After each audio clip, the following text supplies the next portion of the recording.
주님의 이름으로 문안드립니다. 그동안 평안하셨는지요? 네, 우리 인천 두란노 교회를 위해서 늘 기도해 주셔서 감사하고요.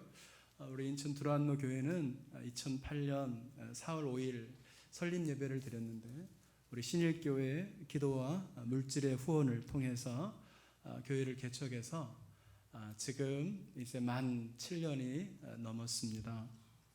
우리 교회도 늘 우리 신일교회를 잊지 않고 기도하고 있습니다.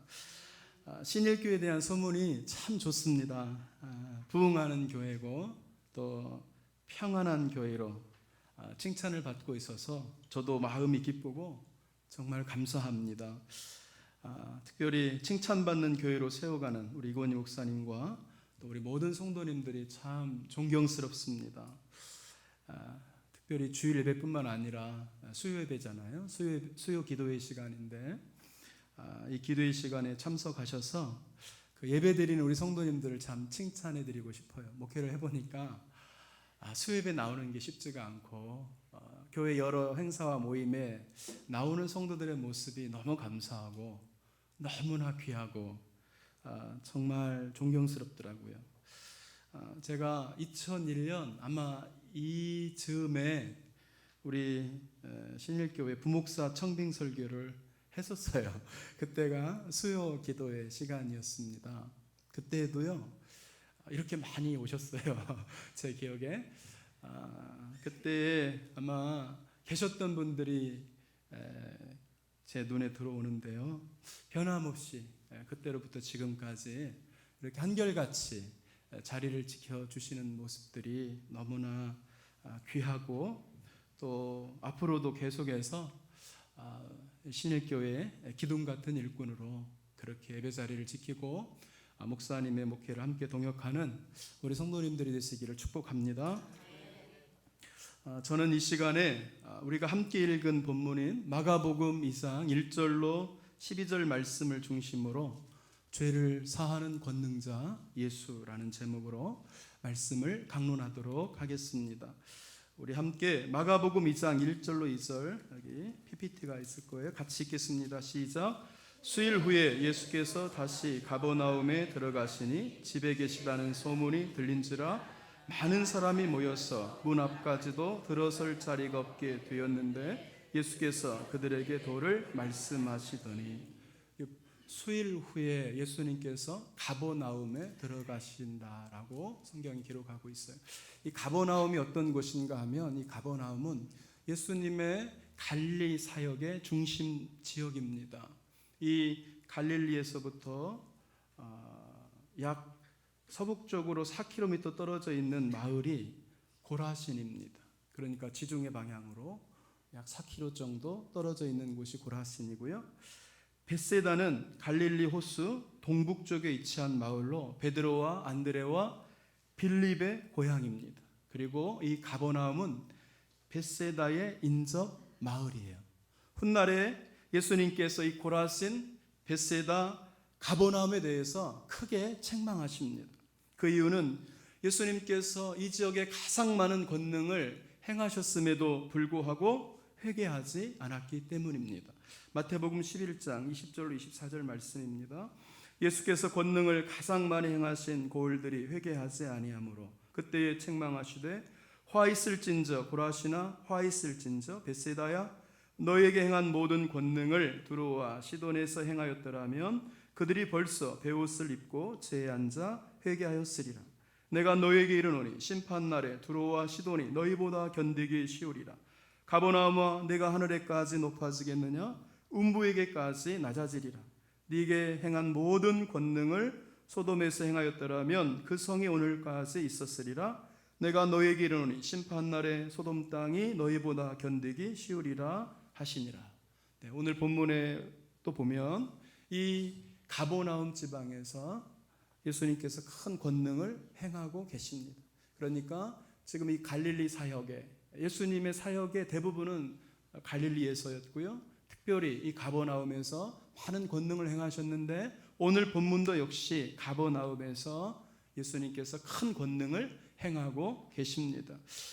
예수님께서 가버나움에 들어오셨다는 소식을 듣고 많은 사람들이 예수님께로 몰려왔습니다. 얼마나 많은 사람들이 몰려들었는지 문 앞까지도 들어설 자리가 없었습니다. 예수님께서는 나온 무리들에게 오늘 본문에 보니까 도를 가르치셨어요. 어떤 도겠어요? 진리지요. 하나님 나라를 가르치셨습니다. 예수님께서 설교를 하시는 중에 지붕이 뚫리는 그런 일이 발생합니다. 마가복음 2장 3절로 4절 말씀입니다. 사람들이 한 중풍병자를 4사람에게 메어 가지고 예수께로 올세 무리들 때문에 예수께 데려갈 수 없으므로 그 계신 곳에 지붕을 뜯어 구멍을 내고 중풍병자가 누운 상을 달아내리니, 예수님께서 설교를 하고 계셨어요. 그때에 사람들이 한 중풍병자를 4사람에게 메워서 예수님께로 나왔어요. 그러나 많은 사람들이 모여서 문 앞까지도 들어설 자리가 없게 되자 예수님이 계신 곳에 지붕을 뜯어서 구멍을 내고 중풍병자가 누운 상을 달아서 내렸습니다. 예수님께서는 이 중풍병자를 데리고 오는 사람들의 믿음을 보시고 이렇게 말씀하시죠. 내 죄사함을 받았느니라. 마가복음 2장 5절 말씀입니다. 예수께서 그들의 믿음을 보시고 중풍병자에게 이르시되 작은 자야 내 죄사함을 받았느니라 하시니, 예수님께서 말씀을 증거하시는데 지붕 열리고 뭐 이렇게 먼지 같은 것이 떨어지고 할 때 화가 나기도 하고 그럴 수도 있잖아요. 분위기를 깨트리고. 그런데 예수님은 오히려 그 모든 환경 가운데서 그 중풍병자의 상을 그렇게 내리고 있는 4명의 친구들의 그 간절함, 그들의 소원과 그들의 믿음을 보셨습니다. 그리고 그들의 믿음을 보시고 중풍병자를 향하여서 소자야 내 죄 사함을 받았느니라 라고 사죄를 선언하고 계시는 것입니다. 어떤 서기관들은 예수님께서 사죄를 선언하시자 속으로 이렇게 생각했죠. 이 사람이 어찌 이렇게 말하는가? 신성 모독이로다. 마가복음 2장 6절로 7절 말씀입니다. 어떤 서기관들이 거기에 앉아서 마음에 생각하기를 이 사람이 어찌 이렇게 말하는가? 신성 모독이로다. 오직 하나님 한 분 외에는 누가 능히 죄를 사하겠느냐. 어떤 서기관들은, 서기관들이란 율법학자들이에요. 성경 선생들입니다. 당시에 하나님의 말씀을 가르치는 학자들이었습니다. 이 율법학자들, 서기관들은 예수님께서 사죄를 선언하시자 하나님의 이름을 모독한다고 여겼습니다. 왜냐하면 죄를 사하는 권능은 오직 하나님 한 분만 가지고 계시는데 예수님께서 친히 사죄를 선언하고 계시기 때문인 거죠. 따라서 예수님의 사죄 선언은 예수님 당신이 자신이 죄를 사하는 권세를 가진 하나님이라고 지금 주장을 하고 있는 것입니다. 예수님께서는 사죄를 선언하실 때 서기관들이 예수님 당신을 신성을 모독하고 있다, 참남하다라고 생각하는 것을 알고 계셨어요. 마가복음 2장 8절 말씀입니다. 그들이 속으로 이렇게 생각하는 줄을 예수께서 곧 중심에 아시고 이르시되 어찌하여 이것을 마음에 생각하느냐. 서기관들이 예수님에 대해서 신성을 모독하고 있다고 생각하고 있는 것을 예수님은 다 알고 계셨어요. 우리는 이러한 예수님의 모습에서 예수님은 모든 것을 다 살피고 알고 계시는 전지하신 하나님이신 것을 여기서 배우게 됩니다. 예수님께서는 중풍병자가 누운 침상을 들고 예수님께로 나오는 사람들이 믿음이 있는가, 믿음이 없는가를 다 보고 알고 계셨습니다. 서기관들의 생각을 다 알고 계셨어요. 이렇게 서기관들의 생각을 다 알고 계시고 또한 이 중풍병자의 친구들의 믿음을 다 보고 계시고 알고 계신 하나님은 사실 모든 것을 영원부터 영원까지 모든 것을 다 알고 계시는 분이세요. 사실은 우리 예수님은요, 저와 여러분이 언제 태어나서 언제 이 세상을 떠날지도 다 알고 계세요. 하나님의 허락 없이는 참새 한 마리도 땅에 떨어지지 않기 때문이에요. 우리는 모든 것을 아시고 살펴보고 계시는 하나님 앞에서 살아가야 합니다. 사실 이 자리에 앉아 있는 저와 여러분이 어떤 생각을 하고 있는가도 알고 계신 거죠. 설교에 집중하지 못하고 집에 놓고 이런 것들 생각하고 있는 것도 다 알고 계시는 거죠. 예수님에 대해서 신성을 못 오가고 있다고 생각한 것에 대해서 우리 예수님께서는 어찌하여 마음에 악한 생각을 하느냐라고 말씀하십니다. 같은 본문인 마태복음 9장 4절에서 예수님은 이렇게 말씀하고 있습니다. 예수께서 그 생각을 아시고 이르시되 너희가 어찌하여 마음에 악한 생각을 하느냐. 예수님께서 죄를 사하는 권세를 가지신 하나님이라는 주장에 대해서 신성을 못 오가고 있다고 생각하는 것은 마음에 악한 생각을 가지고 있다는 것입니다. 왜 그렇습니까? 그 이유는 우리 예수님이 참 하나님이시기 때문입니다. 죄를 사하는 권세를 가지신 하나님이시기 때문입니다. 예수님의 신성을 부인하는 자들이 오늘날도 참 많이 있습니다. 예수님을 하나님으로 인정하지 않는 사람들이 많다는 거죠. 이런 사람들의 생각에 대해서 우리 예수님은 악하다고 말씀하고 계십니다. 결코 그들의 생각을 받아주시지 않으십니다. 우리들도 예수님의 신성을 부인하는 자들에 대해서 악한 생각을 갖고 있는 자들임을 분명히 알아야 합니다. 예수님을 하나님으로 인정하지 않고 단순히 본받을 사람 중에 한 사람으로 인정하는 자들에 대해서 예수님은 악하다고 분명하게 밝히고 계시는 거죠. 그들이 아무리 윤리적으로 착하고 선한 모습으로 살아가고 있을지라도, 그들이 아무리 윤리적으로 도덕적으로 훌륭한 강연을 하며 살아가고 있을지라도 그들은 예수님을 하나님으로 인정하지 않습니다. 법정 스님, 해민 스님, 이런 분들이 아무리 주옥 같은 도덕적이고 윤리적인 말들을 많이 쏟아내어도 그들은 하나님을 인정하지 않고, 법정 스님은 먼저 세상을 떠났고 해민 스님이 돌아다니면서 그렇게 강연을 하지만 그의 모든 가르침, 그리고 그가 하나님 앞에서 예수님을 구주로 영접하지 않고 인정하지 않으며 살아가고 있기 때문에 그런 모습에 대해서 성경은 악하다라고 말씀하고 있는 것입니다. 교회가 생겨난 후에 수많은 이단들이 그리스도의 신성을 부인하고 나섰습니다. 그러니까 예수님의 하나님 되심을 부인했다는 것이죠. 예수는 하나님이 아니라는 주장들이었어요. 그 많은 이단들 중에 다니엘 실론이라는 이단이 있습니다. 전에 우리 이건희 목사님께서 수요예배 시간에 웨스트민스터 소요리 문답 이렇게 이렇게 가르치셨죠. 그래서 아마 삼위일체 교리에 대해서 잘 알고 계실 거예요. 이 다니엘 실론이라는 것은 추후 2, 3세기 사이에 발전한 기독교의 한 이단입니다. 이들은 삼위일체 교리를 부인하고 오직 성부 하나님만이 유일하신 하나님, 유일하신 신임을 주장함으로써 극단적인 유일신 사상을 대변했어요. 우리 기독교는 삼위일체 신앙을 믿는, 삼위일체 하나님을 믿는 종교예요. 그런데 다니엘 실론이라는 것은 예수님이 하나님이 아니다, 성령님도 하나님이 아니다라고 생각하는 자들이에요. 그들은 그리스도를 구주로 간주하지만 신은 숫자적으로 하나뿐이어야 한다는 데 집착했어요. 이 다니엘 실론은 두 가지 형태로 발전했는데, 하나는 역동적 다니엘 실론, 즉 양자론이고, 다른 하나는 양태적 다니엘 실론, 양태론입니다.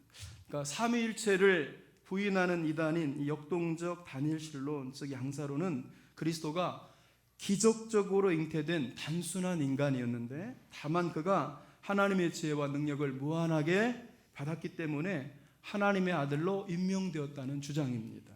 그러니까 원래 예수는 사람이었다가 인간이었다가 하나님께 발탁되어서 변화된 모습으로 그 사역을 감당한 사람이 예수라고 주장하는 거죠.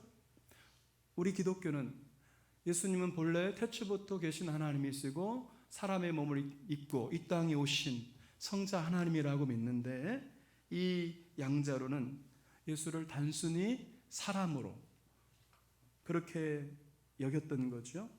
2세기 말경에 이 데오도투스가 이 사상을 로마에서 가르치다가 교황 빅토리우스에게 파문당했고요. 그 후에도 많은 사람들이 이 주장을 지지해 오다가 오늘날 이 사상은 유니테리언파, 즉 여호와 증인 몰몬교들이 이 사상을 가지고 와서 그들의 신념으로 그렇게 받아들입니다. 그래서 여호와 증인은 예수님을 하나님으로 믿지 않아요.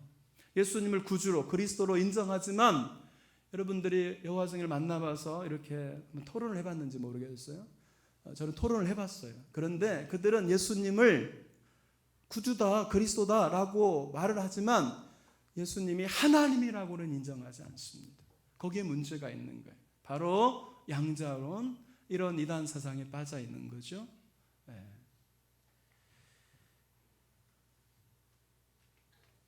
몰몬교도 역시 이런 사상에 빠져 있습니다. 또한 삼위일체를 부인하는 또 다른 이단이 있습니다. 양태적 단일신론, 양태론인데요. 이 양태론은 하나님이 각 시대마다 마스크를 바꿔 쓰고 나오신다는 거죠. 구약 시대는 성부 하나님으로, 신약 시대는 예수님으로, 교회 시대에는 성령님으로 나타나신다는 것입니다. 성부와 성자는 동일한 분의 다른 이름일 뿐이고, 한 하나님으로서 그분이 세상보다 먼저 서 계신다는 점에서 성부고, 인간으로 나타났다는 점에서 성자로 부르는 것이라고 주장한 것입니다. 그런데 오늘날에도 많은 사람들이 양태론에 빠져 있는 것 같아요. 우리 성도님들도 아마 그런 설명들을 많이 들었을 거예요. 하나님을 설명하는데 남자가 자녀들한테는 아버지고, 아내에게는 남편이고, 부모에게는 자식인 것처럼 삼위일체는 바로 그런 거야. 이게 바로 양태론이에요. 이것이 바로 유명한 이단입니다.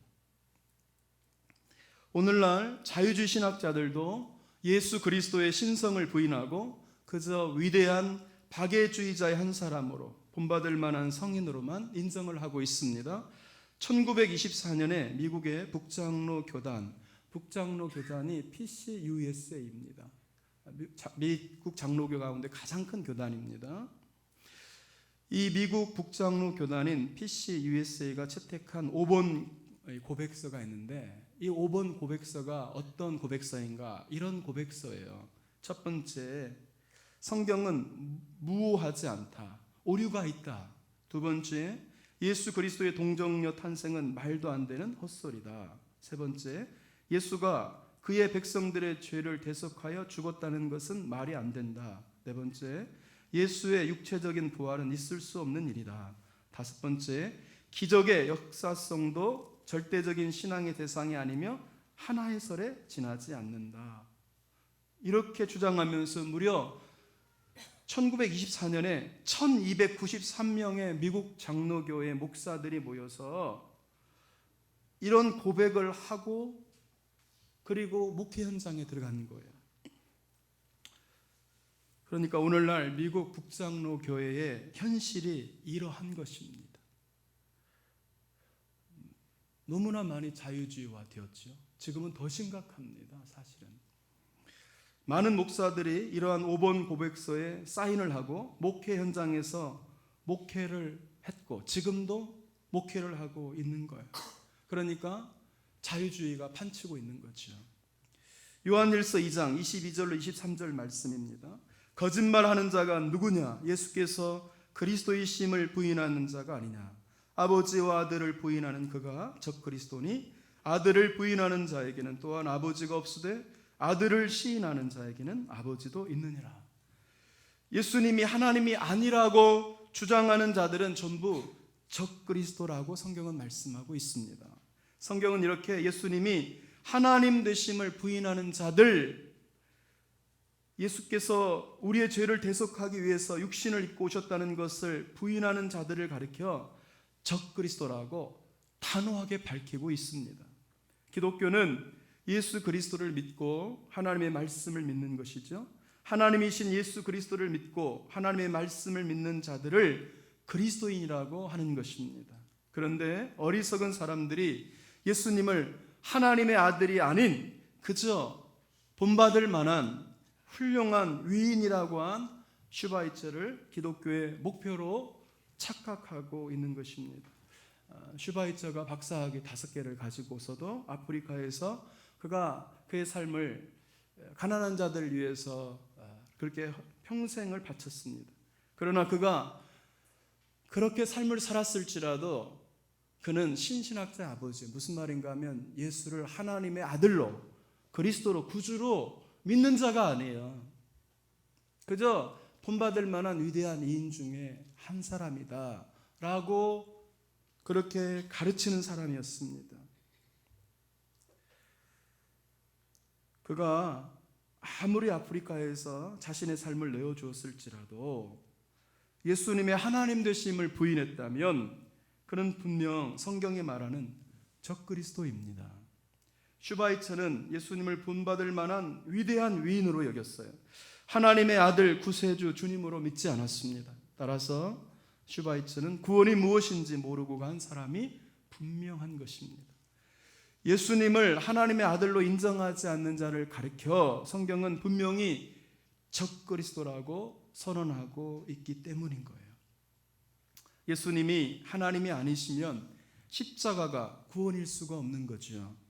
예수님이 훌륭한 성인 중에 한 사람이라면 어떻게 그 사람이 모든 성도의 죄를 다 짊어질 자격을 가질 수가 있겠습니까? 여러분, 우리의 죄를 사할 권세를 가진 자는 오직 하나님 한 분밖에 없어요. 그러므로 예수님은 하나님이신 거예요. 예수님이 하나님이시기 때문에 우리의 죄를 대속할 수가 있는 것입니다. 그리고 그분은 죄 없는 인간의 몸으로 이 땅에 오셨기 때문에 우리의 죄를 담당하셔서 십자가에서 대속의 죽임을 담당할 수가 있었던 거예요. 그러니까 인간을 구원할 유일한 자격을 갖춘 분은 예수님밖에 없어요. 그는 참 하나님이고 참 사람이기 때문에 부처가 참 하나님이 아니에요. 신이 아니란 말이에요. 마호메트도 마찬가지고 참 하나님만이, 그리고 죄가 없는 참 사람만이 인간을 구원할 유일한 자격을 갖추는 것입니다. 그러니까 예수 그리스도야말로 우리를 구원할 유일한 구원자가 되시는 거예요. 예수 그리스도 외에는 구원자가 없는 것입니다. 요한일서 5장 20절 말씀이에요. 또 아는 것은 하나님의 아들이 이르러 우리에게 지각을 주사 우리로 참된 자를 알게 하신 것과 또한 우리가 참된 자 곧 그의 아들 예수 그리스도 안에 있는 것이니 그는 참 하나님이시요 영생이시니라. 요한 사도는 분명하게 예수님은 참 하나님, 참 하나님이라고 말씀하고 있어요. 그러니까 여호와 증인들은 이 성경을 보고도 안 믿는 거죠. 분명히 예수님은 참 하나님이라고, 그는 또한 영생이시라고, 영원한 생명이시라고 선언하고 있습니다. 요한복음 1장 1절로 3절 말씀입니다. 태초에 말씀이 계시니라. 이 말씀이 하나님과 함께 계셨으니 이 말씀은 곧 하나님이시라. 그가 태초에 하나님과 함께 계셨고 만물이 그로 말미암아 지은 바 되었으니 지은 것이 하나도 그가 없이는 된 것이 없느니라. 이 요한복음 1장 1절에서도 예수님은 태초부터 계신 하나님이라고 선언하고 있습니다. 태초는 천지 만물이 창조되는 그 시점이 아닌, 창세기 1장 1절의 태초가 아닌 영원히 소급되어서 올라가는 태초입니다. 그 태초에 말씀이 계셨는데 이 말씀이 하나님과 함께 같이 계셨는데 이 말씀은 곧 하나님이시라고 말씀하고 있고, 말씀이 육신이 되어 우리 가운데 거하심에 말씀이 사람이 되어서 이 땅에 오신 분이 바로 예수님이십니다. 히브리서 1장 2절 말씀입니다. 이 모든 날 마지막에는 아들을 통하여 우리에게 말씀하셨으니 이 아들을 만유의 상속자로 세우시고 또 그로 말미암아 모든 세계를 지으셨느니라. 모든 세계를 지은 창조주라고 말씀하고 있어요. 요한복음 1장 3절에서도 지은 것이 하나도 그가 없이는 된 것이 없다라고 선언함으로써 예수는 모든 만물을 창조하신 창조주 하나님이라고 성경은 선언하고 있습니다.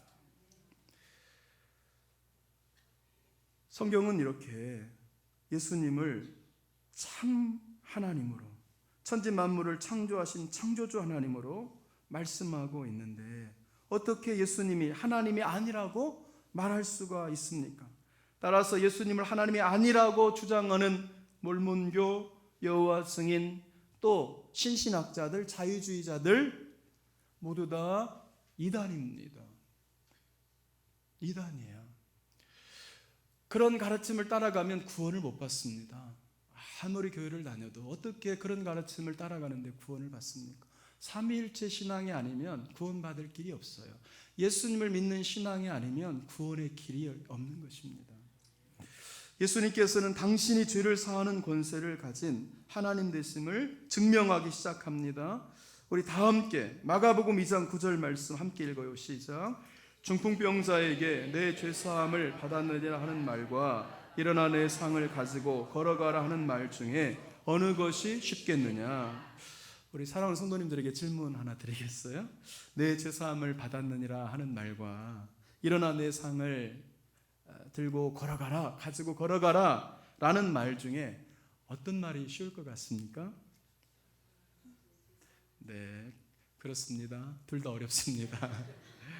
내 죄사함을 받았느니라 라는 말은 오직 하나님만이 하실 수 있는 선언이에요. 죄를 사하는 권세를 가지신 하나님만이 하실 수 있어요. 그러니까 누구나 쉽게 할 수 있는 말이 아닌 것입니다. 일어나 내 상을 가지고 걸어가라 하는 말 역시 결코 쉽지 않습니다. 왜 그렇죠? 일어나 걸어가라 라고 말해놓고 만일 일어나 걸어가지 않으면 어떻게 되는 거예요? 어떤 창피해요? 거짓말쟁이가 되는 것이죠. 그런데 겉으로 볼 때는 내 죄사함을 받았느니라 라는 말은 분명하게 드러나지 않는 영적인 것이기 때문에 좀 쉬울 수 있어요. 누구라도 해도 뭐 증명이 안 되니까. 그러나 일어나 내 상을 가지고 걸어가라라는 이 말씀은 겉으로 밝히 드러나는 것입니다. 그런데 이러한 기적은 아무나 행할 수 있는 능력이 아닙니다. 당시에 이 중풍병은 불치의 병입니다. 불치의 병이에요. 지금도 중풍병이 와서 초기에 치료가 안 되고 이제 시간이 지나게 되면 이게 회복이 거의 안 되는 거잖아요. 따라서 인간적인 입장에서 보면 중풍병자에게 일어나 걸어가라 라는 말씀이 더 어렵다고 보아야 할 것입니다. 예수님께서는 죄를 사하시는 권세를 가진 하나님 되심을 이제 증명하시는데 바로 마가복음 2장 10절로 12절에 있는 말씀이에요. 제가 10절 읽고 여러분이 11절 읽고 12절 합독합니다. 그러나 인자가 땅에서 죄를 사하는 권세가 있는 줄을 너희로 알게 하려 하노라 하시고 중풍병자에게 말씀하시되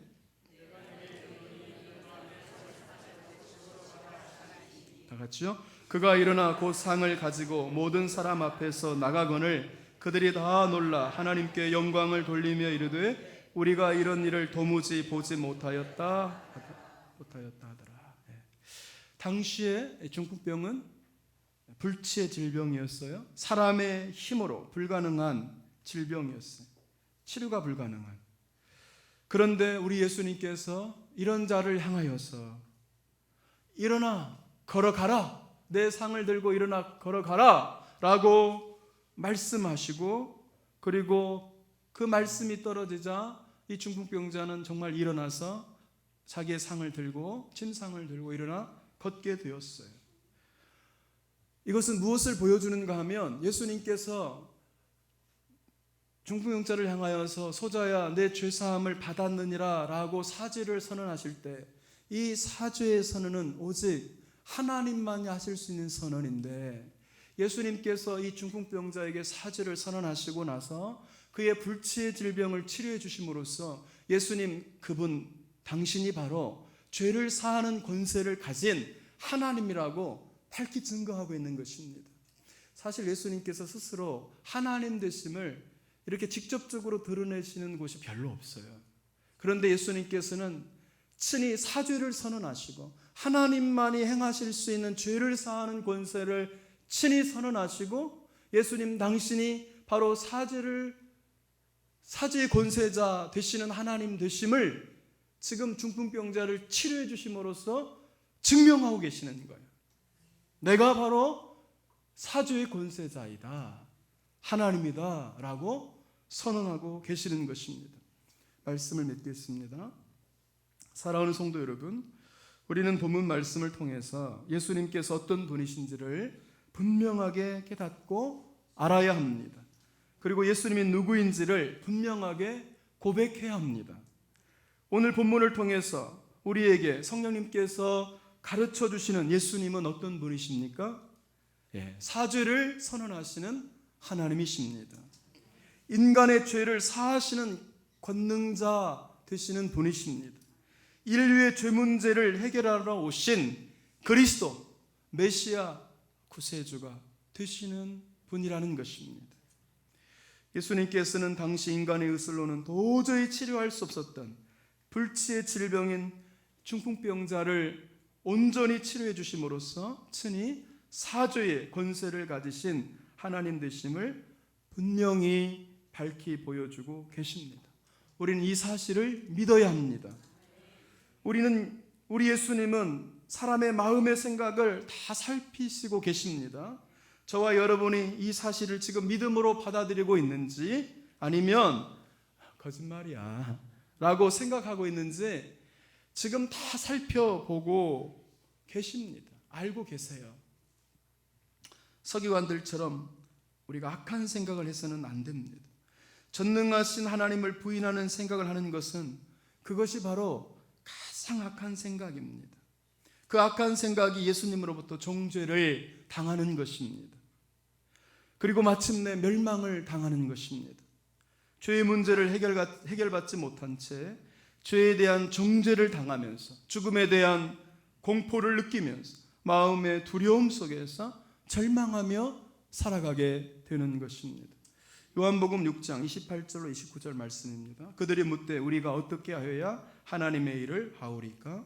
예수께서 대답하여 이르시되 하나님께서 보내신 이를 믿는 것이 하나님의 일이니라 하시니.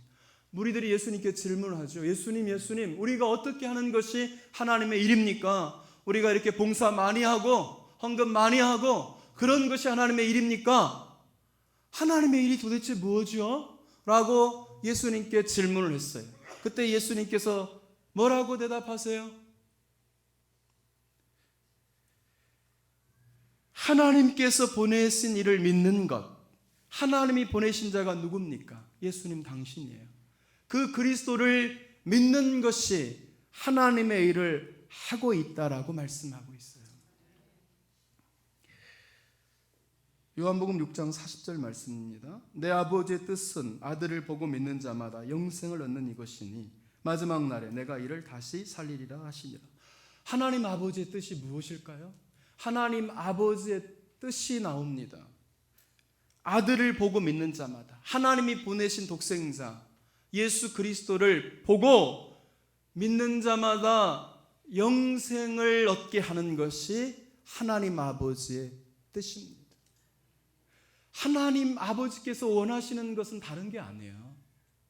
하나님께서 보내신 그 아들이 나를 구원하는, 우리를 구원하는 유일한 구원자 됐음을 영접하고 믿어서 하나님의 자녀가 되는 것, 저와 여러분이 하나님의 자녀가 되는 것, 그런 자를 예수님께서는 마지막 날에 다시 살릴 거라고 말씀하셨어요.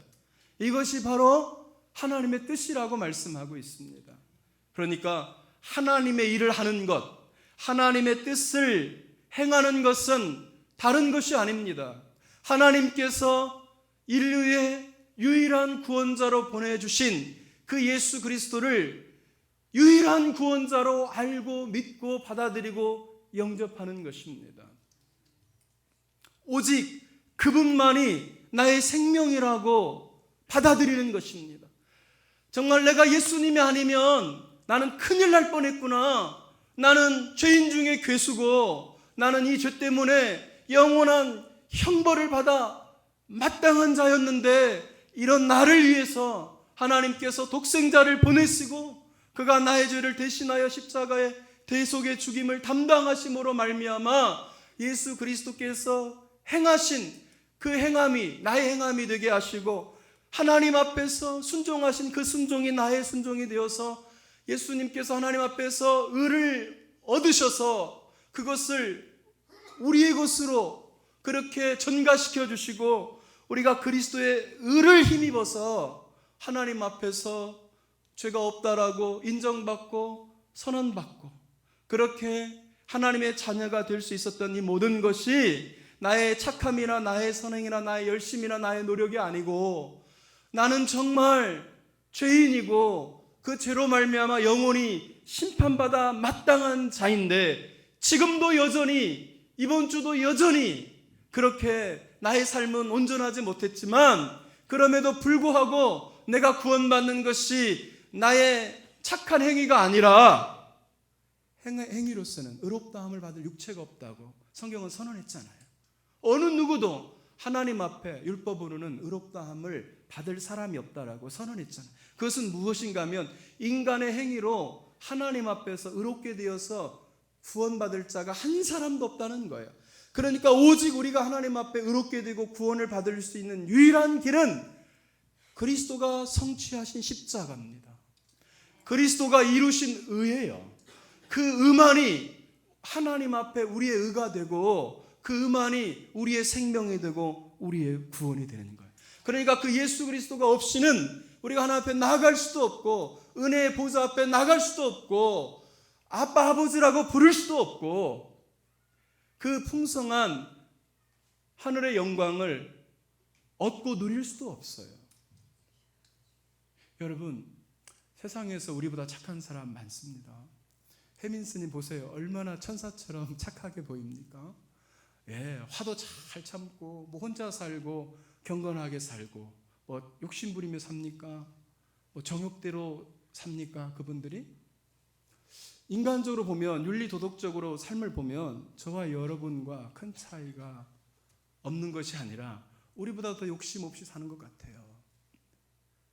그래서 우리의 삶의 목적이 혜민 스님이나 이런 분들이 주장하는 것처럼 윤리도덕적인 삶이라면 그런 사람들이 더 구원을 받아야죠.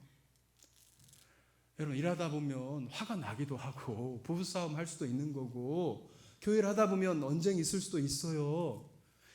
그러나 중요한 것은 예수 그분이 나의 유일한 구원자고 그분이 아니면 정말 나는 구원받을 수가 없는 죄인인 것을 내가 인정하고 하나님께서 유일한 구원자로 보내주신 그 예수 그리스도 그분을 나의 구원자로 내가 알고 믿고 정말 그분이야말로 사죄의 권세자이신 하나님이신 것을 내가 받아들이고 인정할 때 그는 예수님 안에서 의로운 자가 되는 것입니다.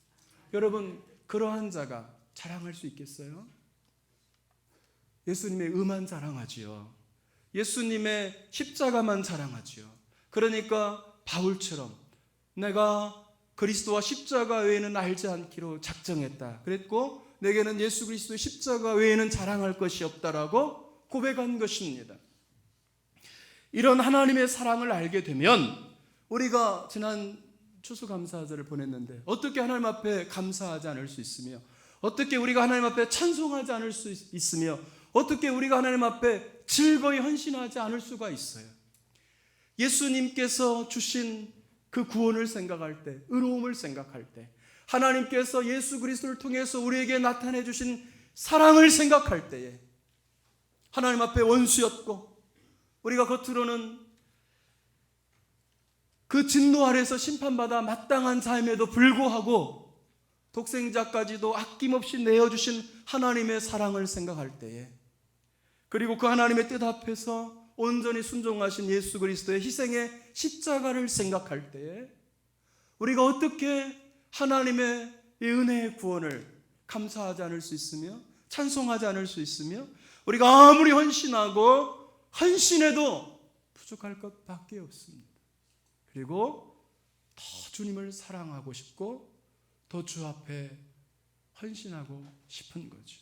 그것이 어디에서 오는 거죠? 하나님의 사랑에서 오는 거예요. 십자가의 은혜에서 오는 거예요.